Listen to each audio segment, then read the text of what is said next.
it has been a while since I've made a video.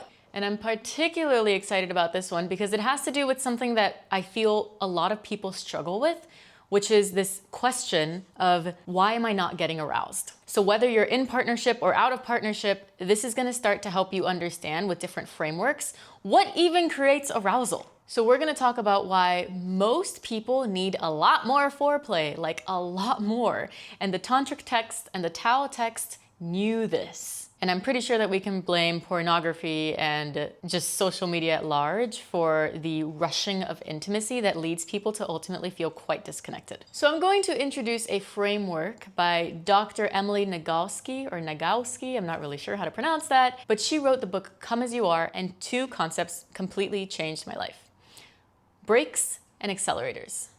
So in a car, you obviously have the brake and the accelerator. When the brake is on, it doesn't matter how hard you're pressing on that accelerator, it's not going to go, right? Because the brake is there. So there are certain sexual brakes that we have that inhibit desire from even coming online. And that brake could be that there's a messy room, that you're stressed, that your partner didn't touch you the right way within the first 5 seconds. There's different brakes that we have. And until we acknowledge and know those brakes, it is quite useless to even try accelerators. So I'm gonna say something a little maybe controversial here, but asexuality, I don't really think is necessarily a thing.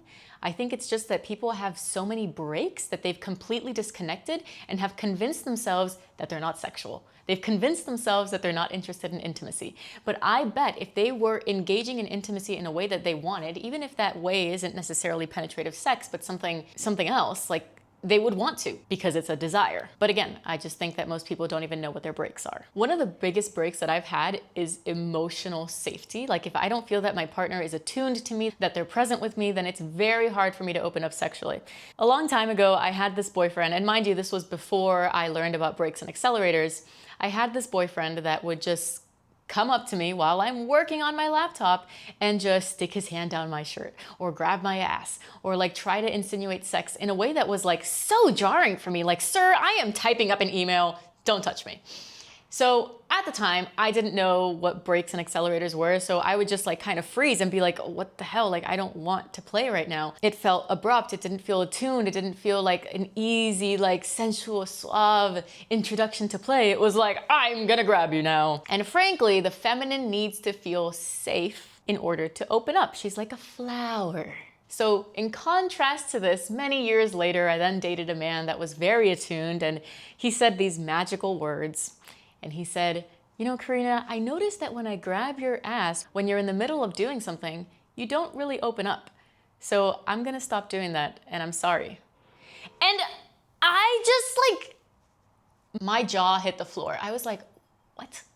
Men like this exist? Like, I felt so seen that he noticed that my body was closing, and he made an adjustment. So for me, an accelerator is a man that's attuned to me, a man that understands my body. So now moving into the conversation of accelerators, this is equally important to know. So it's important to know your brakes, obviously, but you need to know your accelerators as well. Is it emotional safety? Is it time? Maybe you need to know that you have 3 hours on the calendar to be able to soften it into a sexual experience.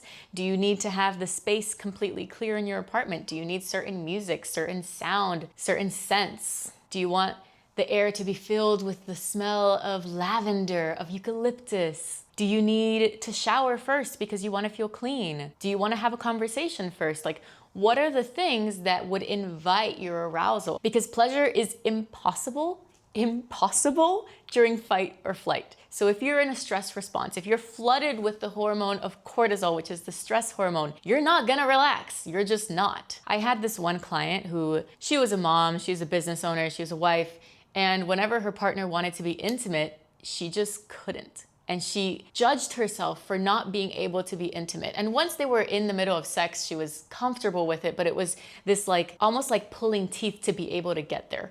Why? Because her nervous system was in a state of fight or flight, because she was very busy holding everything together. It's honestly just the reality that if you're a woman, and obviously I'm speaking to women now, but if you're a human who carries a lot of things, then you're going to have to do quite a bit of unloading to be able to invite in intimacy. However, I guess that's not totally true, because there are some people who have spontaneous desire, which means that shit can come up whenever, in the middle of doing dishes, in the middle of your workday. It just spontaneous.